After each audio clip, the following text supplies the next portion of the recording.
ایک کتا ایک عورت کا اتنا وفادار تھا کہ وہ اپنے بچے کو اس کے پاس چھوڑ کر جلدی جلدی کچھ لینے کے لیے نکل جاتی۔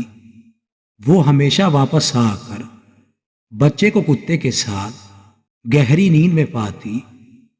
ایک دن کچھ المناک واقعہ ہوا۔ عورت ہمیشہ کی طرح بچے کو اس وفادار کتے کے پاس چھوڑ کر خریداری کرنے چلی گئی۔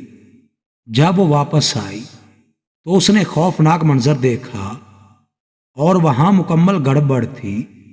بچہ اپنے پالنے میں نہیں تھا، اس کے لنگوٹ اور اس کے کپڑے ٹکڑوں میں نہیں تھے، پورے بیڈ روم میں خون کے دھبے تھے۔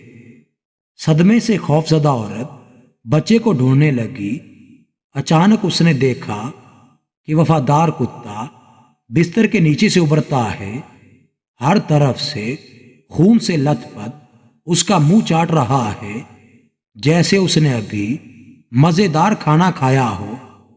عورت کو یقین تھا کہ کتے نے اس کے بچے کو کھا لیا ہے۔ زیادہ سوچے سمجھے بغیر اس نے کتے کو لکڑی سے مار کر مردہ کر دیا۔ پھر اس نے کم از کم اپنے بچے کے جسم کا کوئی حصہ تلاش کرنے کے لیے تحقیق جاری رکھی۔ جلد ہی وہ ایک اور منظر دیکھتی ہے۔ بیڈ کے پیچھے اس کا بچہ تھا جو ننگا تھا اور قالین پر مزے کر رہا تھا۔ بستر کے نیچے سے خاتون کو ایک سانپ کی لاش ملی جو پھٹا ہوا تھا۔ یہ سانپ اور کتے کے درمیان ایک زبردست جنگ تھی۔ کتے نے بچے کو سانپ سے بچانے کے لیے اپنی جان جوکھوں میں ڈال دی۔